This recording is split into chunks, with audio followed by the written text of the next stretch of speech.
अष्टावक्र गीता के दूसरे प्रकरण में। देखिए, थोड़ा सा अष्टावक्र गीता के बारे में मैं बता दूं कि अष्टावक्र गीता थोड़ा हाई लेवल का ज्ञान है, बहुत हाई लेवल का ज्ञान है। ठीक है, तो घबराइएगा मत कि मुझे समझ में नहीं आता है। 50% जिनको समझ में आता है वो मानिएगा बहुत सौभाग्यशाली हैं। ठीक है, तो ये एक बार में अष्टावक्र गीता नहीं समझ में आएगा। जैसे कि इसमें बहुत से लोगों ने पहली बार जब योग दर्शन पढ़ा था तो बहुत अच्छी तरह से नहीं समझ में आ रहा, परंतु अब योग दर्शन समझ में आ रहा है ना, पूरा क्लियर होकर के हैं। तो ऐसे ही जब आप लोग एक बार और जब आप लोग इसको पढ़ोगे ना दूसरी बार, देखिए हमें भी यह ज्ञान तुरंत नहीं हुआ। हम जो भी आप लोगों को पढ़ाते हैं वह एक बार में पढ़ने से पूरा ज्ञान नहीं मिलता है, तो कभी घबराइएगा मत आप लोग। अभी आप लोग विद्यार्थी के रूप में हो और विद्यार्थी को बार बार अभ्यास करके बार बार अभ्यास करना पड़ता है, बार बार जानना पड़ता है। एक ही बार में आप लोग इसको नहीं जान पाओगे। मैं पहले बता दिया, कभी धैर्य मत अपना खोइएगा, धैर्य बना के रखिएगा कि हमें धैर्य बनाए रखना है, हमें पढ़ते जाना है, इसका अभ्यास करते जाना है, इसको जानते जाना है, परंतु समझ में आएगा। ऐसा नहीं है कि ये समझ में नहीं आएगा। वीडियो ऑन रखिए। चलिए, ये विद्या ऐसी है कि बहुत गहनतम, बहुत गहरी है, डीपली है ये। ठीक है, बड़े बड़े विद्वानों को, बड़े बड़े योगियों तक को ये बातें नहीं समझ में आती है। आप लोगों को मैं बता दूँ, जो बहुत बड़े बड़े अपने को योगी महात्मा कहते हैं ना, उनको भी आज तक ये बातें समझ में नहीं आती हैं। आप लोग तो हाँ, स्वर विज्ञान का भी ऐसा ही है। स्वर विज्ञान भी अभी आप लोगों को पहली बार में नहीं समझ में आएगा। अब आएगा जब हम उसका तो प्रयोग करवाएंगे, 70-80% तो आप लोगों को आ जाएगा, परंतु इसका प्रयोग अभी और करना पड़ेगा। ठीक है, स्वर विज्ञान में देखिए, कोई भी विद्या जब व्यक्ति पढ़ता है ना तो पूरे तरह से उसको ज्ञान पहले नहीं होता, कई बार उसको रिवीजन करना पड़ता है, कई बार पढ़ना पड़ता है, तब उस चीज़ को वो जान पाता है। ठीक है ना। अब मैंने अभी हिप्पोक्रेटस की जो बात कही आप लोगों को, हिप्पोक्रेटस ने 2000 लोगों को तैयार करने के लिए बहुत बड़ी मेहनत किया था उसने, और आज पूरे विश्व में एलोपैथी का वर्चस्व है। तो समझिए, हिप्पोक्रेटस कोई आम आदमी नहीं था, वो आम की तरह ही रहता था। ठीक है, सबसे पहला जो है प्रयोग उसने जो है स्वयं के ऊपर किया, और उस विद्या को पढ़ाना शुरू किया, उसने बताना शुरू किया वो। और वो विद्या कहीं और की नहीं है, भारत की ही विद्या थी, जो सुश्रुत आदि ने, सुश्रुत ग्रंथ में शल्य चिकित्सा आदि बताई है। ठीक है, उसी को दूसरे रूप में कन्वर्ट, यूनानी भाषा में कन्वर्ट करके उसने जो है लोगों को ज्ञान देना शुरू कर दिया। जैसे आप लोगों को ये ज्ञान दिया जा रहा है तो सिंपल आपकी साधारण भाषा में बता रहा है। अब यही संस्कृत में होता तो आप लोग नहीं जान पाते।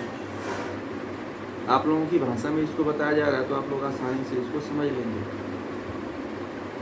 उसी तरह से हिप्पोक्रेटस ने किया। ठीक है, परंतु हिप्पोक्रेटस का क्या था कि बस एक ही चीज़ सीख पाया वो, क्या वो सिखाया लोगों को कि दवा देना और शल्य चिकित्सा करना। शल्य मतलब उसको क्या बोलते हैं, सर्जरी। उसने सर्जरी और मेडिसिन बस सिखाया, उसने जो है पैथोलॉजी नहीं सिखा पाया। टेस्ट के लिए वो निर्भर हो गया फिजिक्स के ऊपर। पहले ये चिकित्सा ऐसी थी कि बिना टेस्ट के लोग बहुत मर गए यूनान में। हिप्पोक्रेटस के ऊपर इसीलिए बैन लगा दिया गया कि इस चिकित्सा के कारण बहुत से लोग मर गए, क्योंकि हिप्पोक्रेटस ने नकल तो किया था भारत की, परंतु वह नाड़ी विज्ञान का और स्वर विज्ञान का प्रयोग नहीं सीख पाया था। अगर हिप्पोक्रेटस नाड़ी विज्ञान सीख लिया होता ना, तो मैं कहता हूँ आपको कि आज एलोपैथ दुनिया की सबसे बड़ी चिकित्सा होती है भी, नहीं कहा जा सकता है, परंतु वो सीख नहीं पाया, वो भारत नहीं आ पाया, वो इसलिए इस ज्ञान को नहीं ले पाया वो। बाकी उसने बहुत मेहनत किया उसने, और बहुत बड़ी संख्या में 2000 लोगों को उस ज़माने में जो है तैयार कर दिया, जिस ज़माने में लोग इतने उत्सुक नहीं थे। 2000 लोगों को उसने सिखा दिया स्वर विज्ञान। और देखिए हम लोग इतने लोग हैं फिर भी हम लोग नहीं पहुंच पा रहे हैं, 15, 20, 30 लोगों तक ही सीमित रह जा रहे हैं। कोई भी इतने महत्वपूर्ण ग्रंथों को पढ़ाया जा रहा है, फिर भी हम लोग जो है 1000 लोगों तक नहीं पहुंच पा रहे, 100 लोगों तक नहीं पहुंच पा रहे, 1000 तो छोड़ दीजिए। तो तब ज्ञान बचेगा, तब संस्कृति बचती है, जब ज़्यादा लोगों तक पहुंचती है तब कोई बड़ा कार्य होता है। यूनान का था वो। एलोपैथ जो है वो रहने वाला यूनानी भाषा जो होती है ना, यूनान का।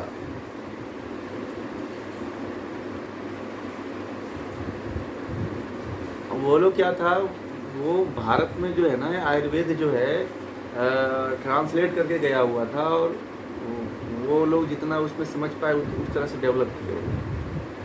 ठीक है, जितने सुश्रुत ने करीब 108 सर्जरी के यंत्र बनाए थे, उन सभी यंत्रों को उन्होंने बना लिया सर्जरी के।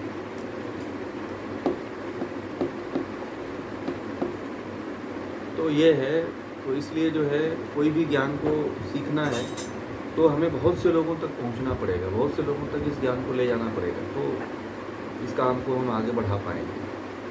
मान लीजिए कि आप लोग भी मुट्ठी भर रहेंगे तो मुट्ठी भर लोगों से कुछ नहीं होने वाला है, आप लोग भी क्या कर पाओगे। बहुत से लोग रहेंगे तो इस काम को और भी बड़ा किया जा सकता है। अभी योग को बहुत कोई ऊंचाई नहीं मिली है, आप ये भी लोग समझ जाएंगे। योग को कोई बहुत ऊंचाई मिली नहीं है। जैसे बाबा रामदेव हैं तो एक 90 तूले बात करवाते हैं पूरे भारत में, तो उन्होंने केवल एक लोगों को छोटा सा एक पैकेज दे दिया है, बाकी बहुत कुछ उन्होंने अभी किया नहीं है।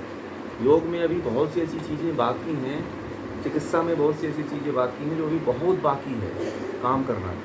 योग में तो बाबा रामदेव जी ने मात्र केवल 1-2% काम किया है, ये भी जान लीजिए। कितना? 1 ही 2% काम हुआ है।